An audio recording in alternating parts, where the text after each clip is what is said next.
So now in Module 5, what we're looking at is depressive disorders as far as what the DSM-5 diagnoses them or classifies them. So what I'm going to do already is just apologize ahead of time because this is going to be a little redundant with the symptoms that we already talked about in Modules 3 and 4. So just bear with me, but I feel like we do need to go over those because now we're not talking in just broad swaths of what make mood disorders, but rather we're focusing on specific types of mood disorders. And these are the ones that when people get diagnosed with something, that's what they're going to get diagnosed with, not just mood disorders. So the granddaddy of all the mood disorders is major depressive disorder. Usually when people talk about feeling depressed, this is what they're referring to is major depressive disorder. Also in shorthand, to give you the hip news of diagnostic categorization, it is MDD, so major depressive disorder. And you have to experience at least one major depressive episode, and we'll see some of the definitions of that, but it's usually a depressive episode's considered an episode if it's at least 2 weeks in length. In addition to the depression, they have to have 5 or more symptoms that we'll talk about on the next slide. Now, the important part is they can't have any manic episodes. If you get any sort of mania whatsoever, that's going to shove you over into the bipolar categorization, okay? And it usually has often kind of multiple discrete episodes. So once again, I think of it as a big wheel that goes around. And that, you know, at the top of the wheel, you've got kind of normal kind of behavior.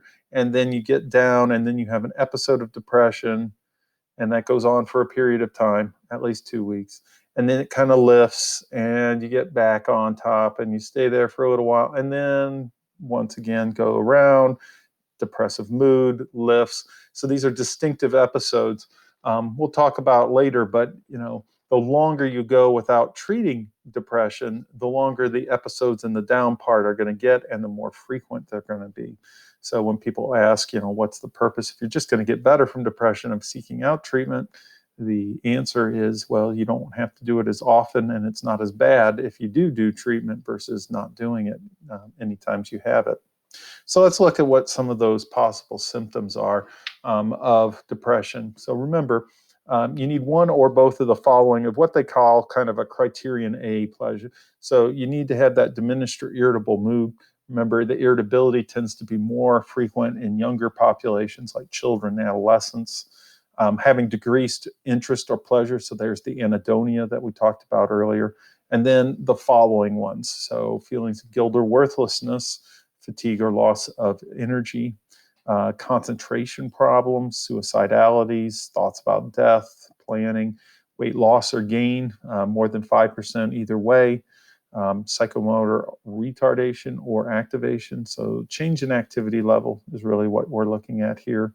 And then hypersomnia or insomnia. So hypersomnia is sleeping too much, insomnia, not sleeping enough. And so you really have to have all of these types of characteristics. Well, not all, at least 4 of. And so one of the things we talked about in the classification system with the DSM is usually there's a list of symptoms and then they'll put a criteria. So out of, you know, these 10 symptoms, you got to have at least 4 of them. Or out of these 8 symptoms, you got to have at least 3, something like that. And that's very common the way it went to the diagnoses. So major depressive disorder, MDD. The next one is persistent depressive disorder, and this used to be referred to as dysthymia in the earlier DSM. So this PDD is relatively normal, and actually there used to be a pervasive developmental disorder in the DSM, but it was PDD also, so it got a little confusing for those of us who grew up with DSM-4 and not DSM-5. Now, what we think of persistent depressive disorder as not as severe as major depressive disorder as far as kind of the significance of it. The symptoms are just not as severe. But the duration is usually at least 2 years of having this depressed mood with no more than a couple of months break during that 2 years in that mood. And most individuals are going to experience two of these type of following. So I've diagnosed dysthymia or persistent depressive disorder a few times.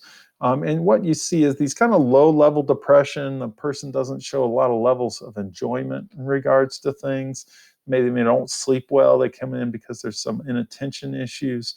And you can kind of see where that happens. There's just not very high energy, but it's not like they're down into a severe major depressive episode. There's some overlapping symptoms between the two when we get into mood disorders, and you're going to see that a lot. A lot of the symptoms seem somewhat the same. You can see them right here. Lack of appetite or overeating, can't concentrate, sleeping problems, low self-esteem, feeling more fatigued, and feelings of hopelessness. Well, I mean, that's a lot of the list in the major depressive disorder. So we really need to consider that MDD, major depressive disorder, and PDD, persistent depressive disorder, are both kind of overlapping. They're kind of two aspects of the same disorder that can kind of wax and wane over time. So both sets are seen a lot of times in the same person. And so, we have to ask that question, is it worthy of being separate disorders, or do we need to start thinking about this idea of dimensional disorder?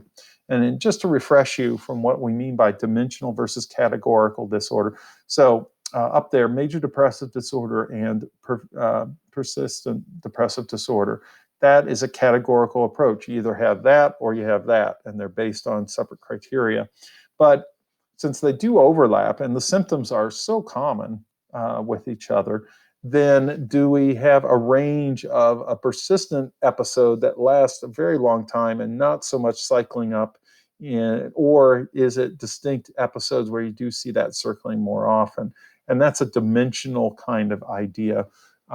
Now, the dimensional idea has not won out by any means, but your book authors seem to really like that idea. And like I said earlier in the past chapter, when we were talking about the dimensional approach, it is one that's been really seriously considered, in particular for personality disorders. Okay, so that's two specific mood disorders, major depressive and persistent depressive. Next is a new one that is first time in the DSM-5, and that's premenstrual dysphoric disorder. It is still controversial. You could have the DSM-6 and it no longer be there anymore. But it is about the various mood-related symptoms that women experience repeatedly during premenstrual phase of their cycle, and are diminished as soon as that menses or the menstruation actually starts. So some of the symptoms here, like mood lability. So mood lability just means really high or low, but going back and forth between these mood states frequently. Higher levels of irritability, dysphoria, so there's the depressive aspect, but anxiety as well. And then maybe some other cognitive and kind of somatic symptoms. And you can see there in the graphic just an example of some of those. Now, women have to exhibit at least 5 of these symptoms, and at least one of them has to involve a disturbance in mood. So it can't be the difficulty in concentrating and appetite change and irritability, sleep problems, and anxiety. Then we wouldn't call it PMDD. We would go ahead and look at some other issues.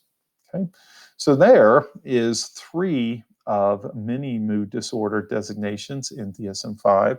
So we're going to go from more the depressed moods that we talked about here in Module 5 to bipolar disorders in Module 6, where things get a little more complex with the nomenclature, but I will help guide you through.